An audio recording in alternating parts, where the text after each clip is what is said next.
Hi, my name is Mike Frechette, Senior Assistant Director of Study Abroad Financial Services at Northwestern. My office is located at 1801 Hinman Avenue on the second floor, and I'm the liaison between financial aid and the Study Abroad office.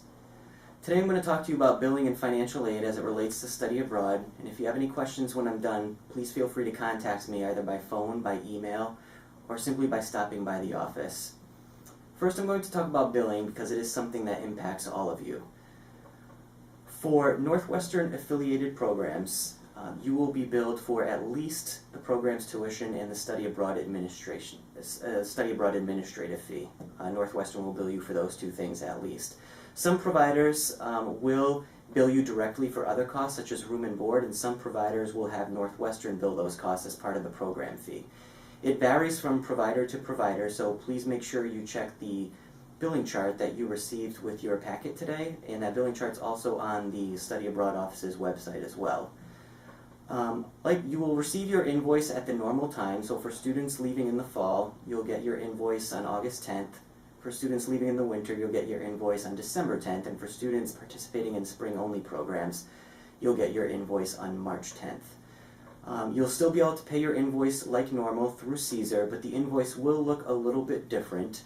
You will still see a Northwestern tuition charge there for the regular amount, but in addition you'll also see a tuition differential, either a charge or a credit that will, that in conjunction with the Northwestern tuition charge will then equal your program's fee.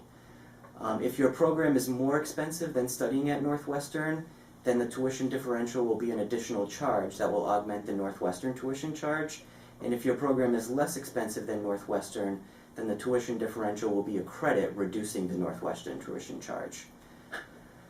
Next, I'm going to talk about financial aid. If you are on financial aid, be aware that your financial aid will be awarded or adjusted based on the individual cost of your program. The expected family contribution is not impacted by study abroad. Therefore, if your program costs more than studying at Northwestern, then your financial aid will be increased. If your financial aid costs less than studying at Northwestern, then your financial aid will be decreased. For programs that cost more, the additional cost is split half and half between additional need-based loans and then additional Northwestern scholarship. Also, since you can't participate in study abroad, since you can't participate in work study while you're studying abroad, then your work study is replaced with need-based loans during the quarters while you are abroad.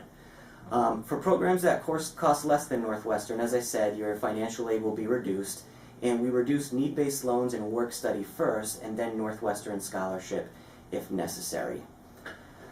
If you're going abroad in the fall, you will need to submit your financial aid application materials a little bit early by April 1st so that we can get you an award letter by early to mid-June. If you're going abroad in the winter or in the spring, you just need to apply by the regular deadline of May 1st. You will receive, if you're going abroad in the winter and spring, you'll receive a normal financial aid package in June, which will not account for any of the study abroad costs. Your financial aid package will be adjusted later as we approach your departure date. So for students leaving in the winter, we will have all financial aid packages adjusted by the end of October, and for students going on spring-only programs, we'll have all the financial aid packages adjusted by the end of February.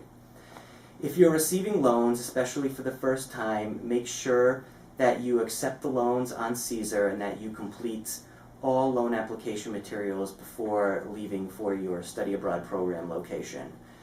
Regarding refunds, you can still request your refund through Caesar. The earliest they're available is the first day of classes on the Evanston campus. And if you need it earlier than that, then you should complete a power of attorney release of funds form, which can be found on the forms section of the Financial Aid Office's website. You'll need to return that form directly to me, and if you do return the form, we're able to release the cash advance to you, the refund, a bit early. So for students leaving in the fall, that would mean the refund would come as early as sometime after August 10th. For students leaving in winter, the refund could come as early as sometime after December 10th. And for students going on spring-only programs, it would be sometime after March 10th. Make sure before you leave, if you haven't done so already, to set up direct deposit so that you can receive your refunds electronically. and this direct deposit is different than the work-study direct deposit that you have set up with your employer. So again, that was a bit of information about study abroad billing and financial aid. If you have any questions, please again feel free to contact me by email, phone, or by stopping by the office. Thank you very much and have a good trip.